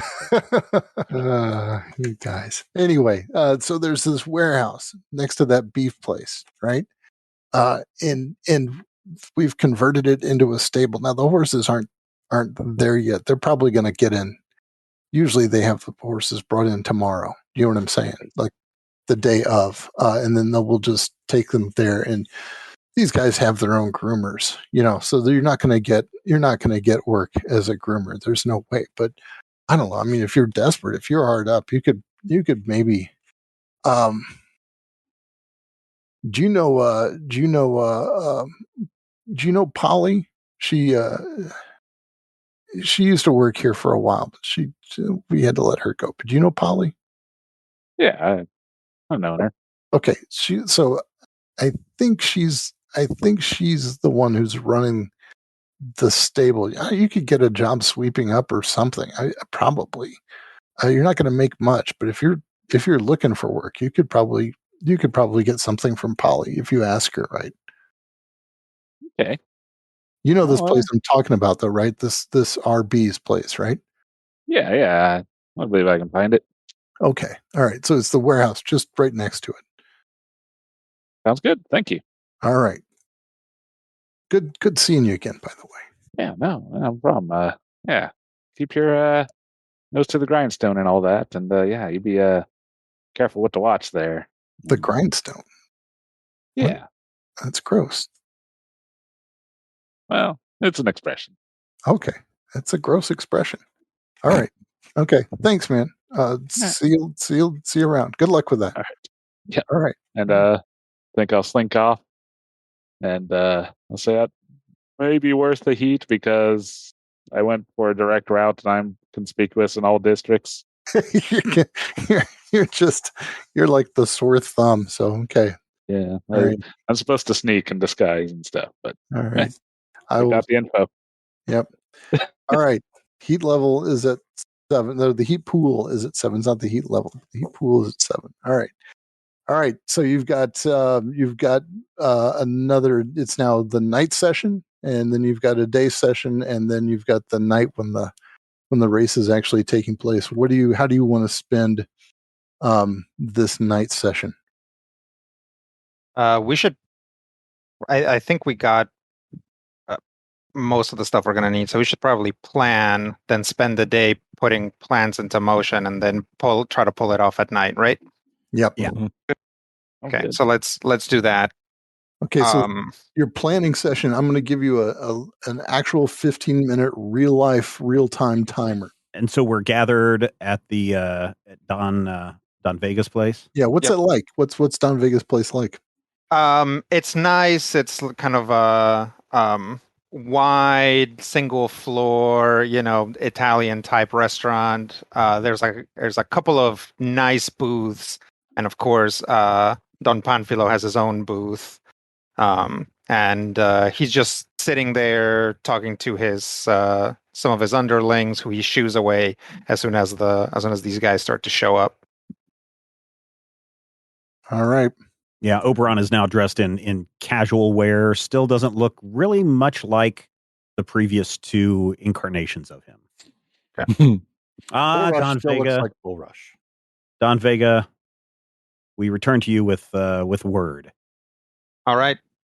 What do we all have? So here's what I've got. I know where Juniper is staying over at that one place. He's not going out. There's no way that I can get him away from that facility before the race. Okay. However, there is a place called Arby's in Southtown where they're going to be doing some drinking or a gathering the night just before the race. So there's an opportunity, and he did invite me to be there. There's an opportunity for me to get close, maybe slip something in his drink or do something else. Okay. I also know that the carriage that he will be driving is a black carriage with purple lighting. So if we need to find that carriage before the race and do something to it, that is the one that we need to look for. Okay. Yeah, you might need to get to the carriage to make the body swap at the very least. I have found that the horses are in a warehouse next to RB's. Okay. And yeah, I feel relatively confident I can get in there one way or the other. And if I can get to those horses before the race, I can pretty much have one of the horse cause a catastrophic wreck that I think should be enough. Okay. Hamill, I have to tell you that Juniper did not know what kind of horses he's using for these races. Really? So we could Yeah. potentially even swap his horses if we needed to. Maybe That's he good said to, it's just 2 horses. That's all he knew. that's good to know. Anything else there, Hamill? No. That's pretty much all I got. Yeah. Okay. Who else? So here's the layout of the race. They're going through the Blah district down in Blah County of the words that I totally remember and say in character. Mm-hmm. That's your count. And there's 2 important areas that I think we need to look at in terms of making our accident happen. Right here at the 4-bridge crossing, you can see where if something bad was to happen, you'd go right over the edge into the canal. I mean, it's definitely an option. There's also a little further along the Warren Tunnel, which would allow us, first of all, it's entirely underground. So it would allow us to have less people seeing whatever it is we needed to do. Worst case scenario, we have both or either. But I would say those are probably definitely our places to make something bad happen. Okay. Visa? We found the corpse. It's being delivered to the mortuary in the district. Okay. Here's what I'm thinking. We have Bullrush enter the race, hide the corpse in his chariot, have him knock out or do something to the target. We swap him with the corpse, possibly set the whole chariot on fire so that the corpse is harder to recognize. And then we escape with the prince. With the noble. My initial thought is that maybe we should do it over the bridge because I have a lot of control over what goes on in those canals. So we could even drop him onto a gondola that I can have underneath, and then we can try and get him out of town through the canals. Don Vega. I like the idea of staging the accident, but would it not be maybe another possibility to consider? Maybe putting the dead body in the carriage prior to the race. I don't know if these carriages are open carriages or closed carriages. Unless and then having someone that might be able to drive that and jump off the bridge as the accident happens, so that when they discover the body. The only person in those carriages is the driver. So unless we have some way of controlling the horses, we're to get them to start running and also to prop up a corpse to make it seem like they're alive. Well, even if the corpse was hidden until the appropriate time, like under a bench or something. Okay, I don't know how these characters walk me through what you think the plan should be. What you're suggesting? I would think that if I could get close to Juniper and maybe put a little something in his drink, so that as he's going to the carriage, we could nab him when he starts to fall unconscious. Meanwhile, the carriage that he would be driving has the dead body in it that looks like him. One of us, and I look at Hieronymus, decides to drive the carriage as it approaches the bridge. He jumps off into the gondola, and the whatever work that Hamill is going to do to the horses causes them at that time to also create a catastrophic wreck. We're already out of town by the time that the race starts, or on our way out of town with Juniper's body. Yes, while all the other stuff is going on. But how do you suggest that corpse gets the horses to the starting line? Well, that's why Hieronymus would be driving the carriage instead, dressed like Juniper. Okay. Well, you should know I do have the ability to control animals. You have the ability to control animals? What? Yes. It's not something I generally try to, let be widely known. All right. All right. So I can take control of one horse. That should be enough. Yes, the other horse would follow suit. Yeah. Okay.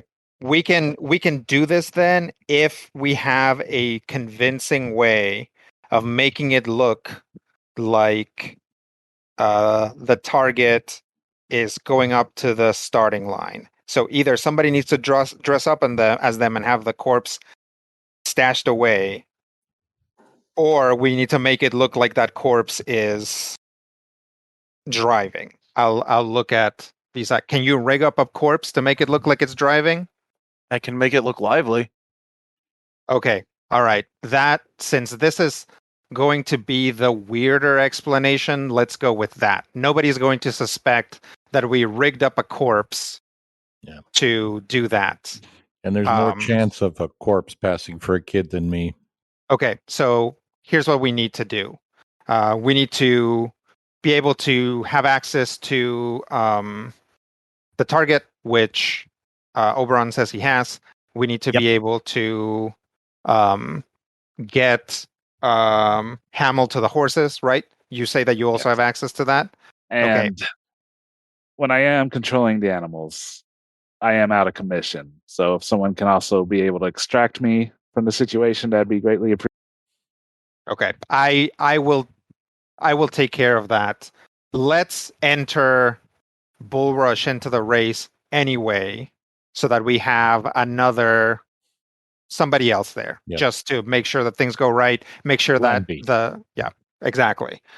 Okay, is that everything?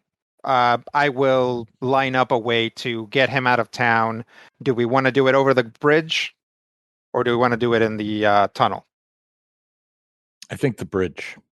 Okay, I will have a gondola waiting.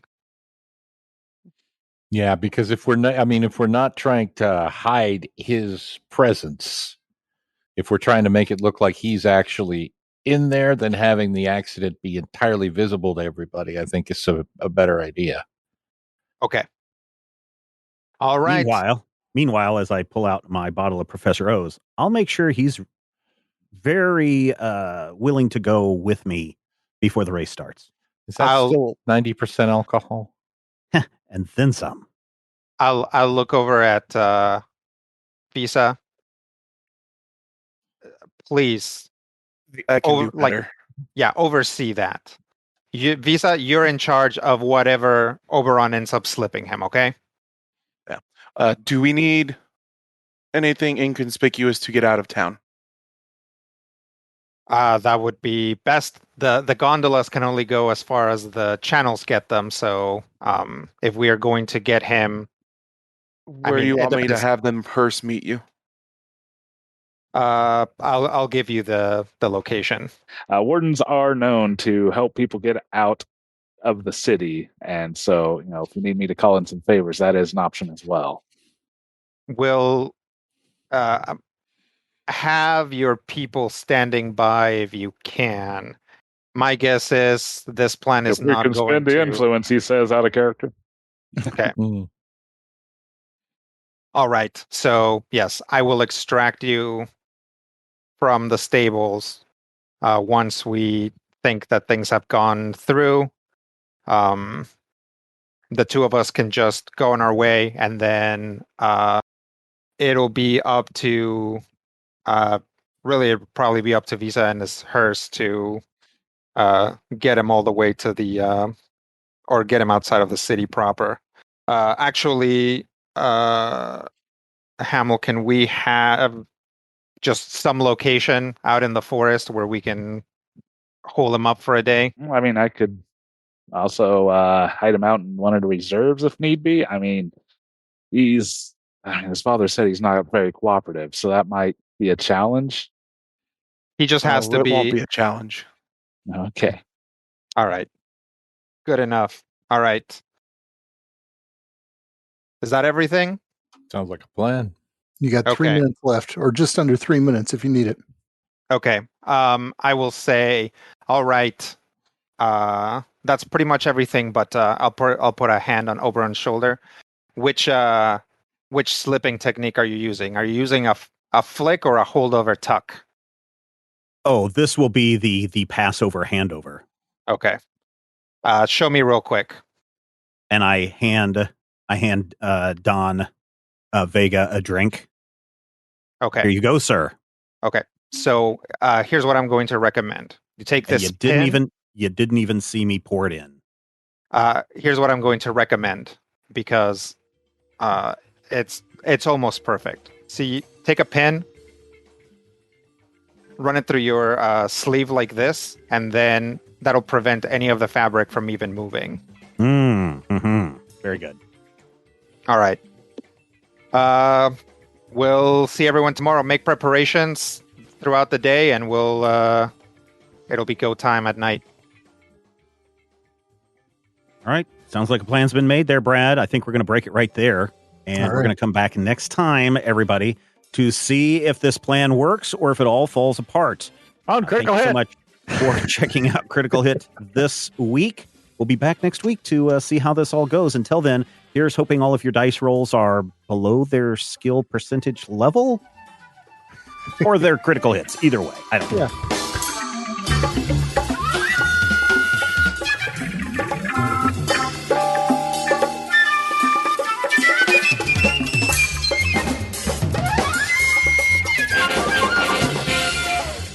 This podcast is copyright 2021 by Major Spoilers Entertainment, LLC.